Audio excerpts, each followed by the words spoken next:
ये क्या, घर में तो बस मूंग दाल ही बची है, वो भी थोड़ी सी। लगता है आज इस थोड़ी सी दाल के साथ मुझे खिचड़ी बनानी पड़ेगी।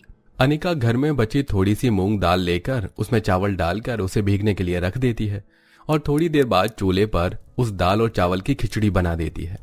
एक काम करती हूँ, थोड़ा सा ये मसाला भी डाल देती हूँ, क्या पता इससे खिचड़ी का स्वाद अच्छा हो जाए। वैसे भी आज की खिचड़ी में तो कुछ भी नहीं डाला है मैंने। अनिका खुद से घर में पिसा हुआ मसाला चूल्हे पर बन रही खिचड़ी में डाल देती है और थोड़ी देर में खिचड़ी बनकर तैयार हो जाती है। अनिका के माता पिता जगदीश और जयंती और दोनों छोटे बहन भाई शीतल मोनू सभी हाथ मुंह धोकर खाना खाने के लिए बैठ जाते हैं। अनिका सबकी प्लेट में खिचड़ी परोसने लगती है, जिसे देख, क्या दीदी, आज भी आपने खाने में ये खिचड़ी बनाई है? हमने आपसे कहा था ना कि आज आप हमारे लिए कुछ अच्छा सा बनाना। मोनू, आज की खिचड़ी में मैंने घर की पिसा हुआ मसाला डाला है, जरा देखो तो सही कितनी अच्छी खुशबू आ रही है। ये खिचड़ी तुम्हें बहुत पसंद आएगी। आप यही कहकर हमें रोज खिचड़ी ही खिलाती हो, ऐसा कब तक चलेगा?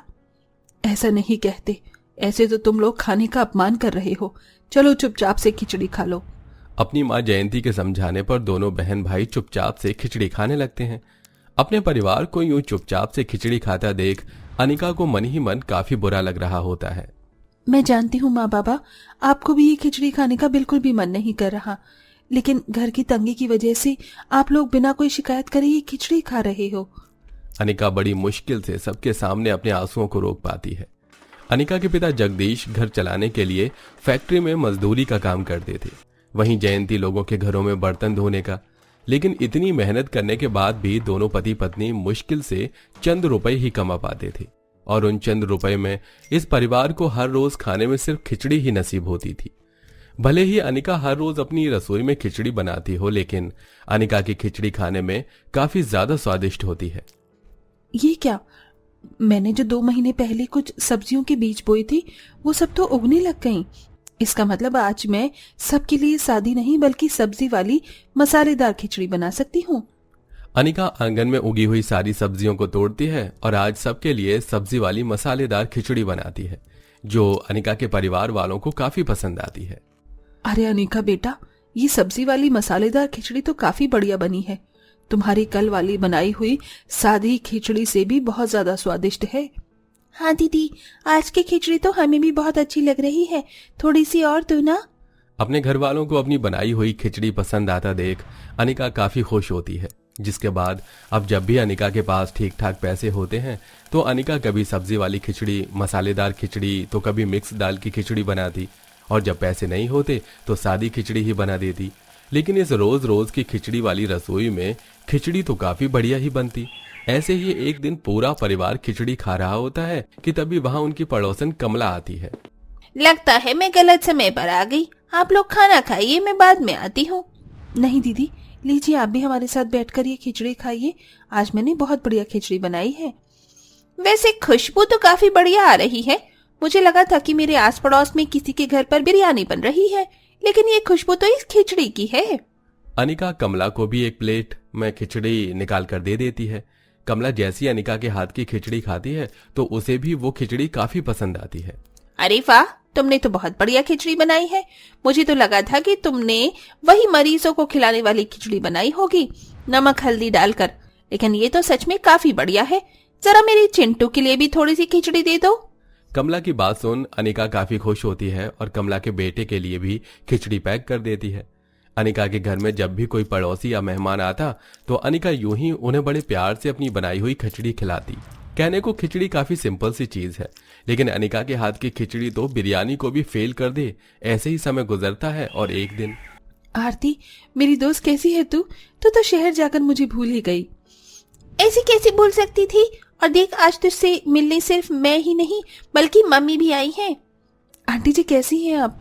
और आप लोग ऐसे खड़े क्यों हैं? बैठिए ना। अनिका अपनी बचपन की सहेली आरती और उसकी माँ रंजना को बिठाकर उनके लिए चाय बनाती है और थोड़ी देर पहले बनाई हुई खिचड़ी को भी चूल्हे पर गर्म करके ले आती है। आरती और रंजना जैसे ही अनिका की बनाई हुई खिचड़ी खाती हैं तो उन्हें भी वो काफी पसंद आती है। सॉरी आंटी जी, आरती घर में बस खिचड़ी ही थी, इसलिए मैंने वही आपको दे दिया। आप इतने समय बाद आई हैं और मैं कुछ अच्छा आपको खिला भी नहीं पाई, मुझे माफ कर दीजिए। पगली, ये तो कैसी बातें कर रही है? खिचड़ी तो बहुत ज्यादा टेस्टी है, क्यों मम्मी? हाँ अनिका बेटा, आरती बिल्कुल ठीक कह रही है। मुझे खिचड़ी बहुत पसंद आई है। मैंने तो आज से पहले कभी भी इतनी टेस्टी खिचड़ी नहीं खाई। तुम सच में बहुत अच्छी खिचड़ी बनाती हो। मैं तो कह रही हूँ कि तुम अपना कोई छोटा मोटा ढाबा ही खोलो खिचड़ी का। आंटी जी, आप क्या कह रही हैं? ढाबा? हमारी इतनी हैसियत नहीं है कि हम लोग ढाबा खोल सकें। और अगर मैंने खोल भी लिया तो कौन होगा जो ढाबे पर आकर खिचड़ी खाना चाहेगा?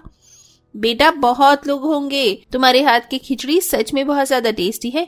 तुम देखना, तुम्हारे ढाबे पर खिचड़ी खाने के लिए लोग लाइन लगाकर खड़े रहेंगे। और रही बात पैसों की, तो मैं तुम्हें पैसे दे देती हूँ। जब तुम्हारे पास आ जाए तो तुम मुझे वापस कर देना। आपने इतना कह दिया, यही मेरे लिए काफी है। भला मैं आपसे पैसे कैसे ले सकती हूँ? बेटा, आरती की तरह तुम भी मेरी बेटी हो। और भला एक माँ अपनी बेटी की मदद नहीं कर सकती? अनिका, माँ बिल्कुल ठीक कह रही है, प्लीज मान जाओ ना। बचपन की सहेली और उसकी मां के लाख समझाने पर अनिका ढाबा खोलने के लिए मान जाती है।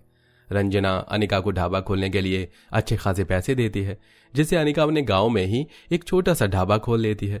और कल तक जो अनिका अपनी घर की रसोई में खिचड़ी बनाती थी, अब वही अनिका अपनी बहन भाई के साथ मिलकर ढाबे पर खिचड़ी बनाती है और कस्टमर के आने का इंतजार करती है। सुबह से दोपहर होने को आ गई है, लेकिन अभी तक कोई भी खिचड़ी खाने के लिए नहीं आया। दोपहर का समय है ना, इसीलिए शायद सभी लोग अपने घर में आराम कर रहे हैं। क्या पता शाम तक कोई कस्टमर खिचड़ी खाने के लिए आ जाए। दोपहर से शाम होने को आती है और मुश्किल से एक कस्टमर अनिका के ढाबे पर आता है। खाने में क्या क्या है? साहब, मूंग दाल की खिचड़ी है, मसालेदार खिचड़ी है, सब्जी वाली खिचड़ी है, सिंपल खिचड़ी है। आप बताइए, आप कौन सी खिचड़ी चाहेंगे? ये क्या भला, ढाबे पर खिचड़ी कौन बेचता है? अगर मुझे खिचड़ी खानी थी तो मैं घर में बनाकर खा लेता ना। रहने दो, मैं भाई किसी और ढाबे पर चला जाता हूँ। नहीं साहब, एक बार आप हमारे ढाबे की खिचड़ी खाकर तो देखिए। मेरी दीदी बहुत अच्छी खिचड़ी बनाती हैं। अगर आपको खिचड़ी पसंद ना आए तो पैसे मत दीजिएगा, लेकिन एक बार खाकर तो देखिए। दोनों बच्चों के जिद करने पर वो कस्टमर एक प्लेट मसाले वाली खिचड़ी ले लेता है, जिसे खाते ही वो काफी ज्यादा खुश होता है। अरे, ये तो सच में बहुत ज्यादा टेस्टी खिचड़ी है। मैंने सोचा नहीं था कि खिचड़ी भी कभी इतनी टेस्टी हो सकती है। एक काम करिए, मुझे एक और प्लेट दीजिए खिचड़ी। उस कस्टमर की बात सुन अनिका और उसके दोनों छोटे बहन भाई काफी ज्यादा खुश होते हैं, जिसके बाद अब धीरे धीरे उनके छोटे से खिचड़ी के ढाबे पर लोगों की भीड़ लगना शुरू हो जाती है। अरे भाई, मजा आ गया भाई, यहाँ की खिचड़ी खाकर ऐसा लग रहा है, वाह क्या बात है। वरना मेरी पत्नी तो घर में खिचड़ी बनाती थी, उसे देखते ही मेरा तो मुंह बन जाता था। मैं तो कभी सोच भी नहीं सकता था कि मैं किसी ढाबे से खिचड़ी खरीद कर खाऊंगा।